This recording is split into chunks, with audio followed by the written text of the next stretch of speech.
The Bible says in Ephesians chapter 3, verse 16 to 17, I ask that out of the riches of His glory, He may strengthen you with power through His Spirit in your inner being, so that Christ may dwell in your hearts through faith.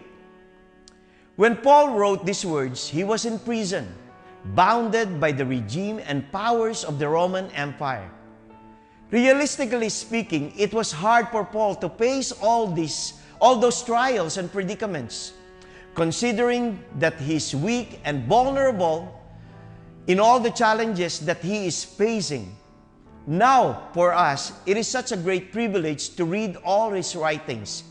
It makes us more confident in facing this world full of chaos.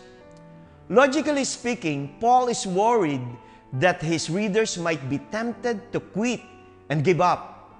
But because he relied on God's power, the first thing he did is to pray for them that they would be strengthened and that God would be always on their side.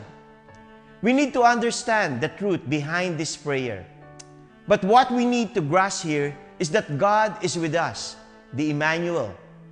The truth of the matter is that if God is for us, who can be against us? In Romans chapter 8, verse 31.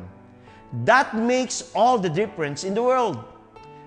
That is why being united with Christ will help us to rely on what God can do and not on our strength. I love what the article says on lifeway.com. At the heart of our salvation is our union with Christ.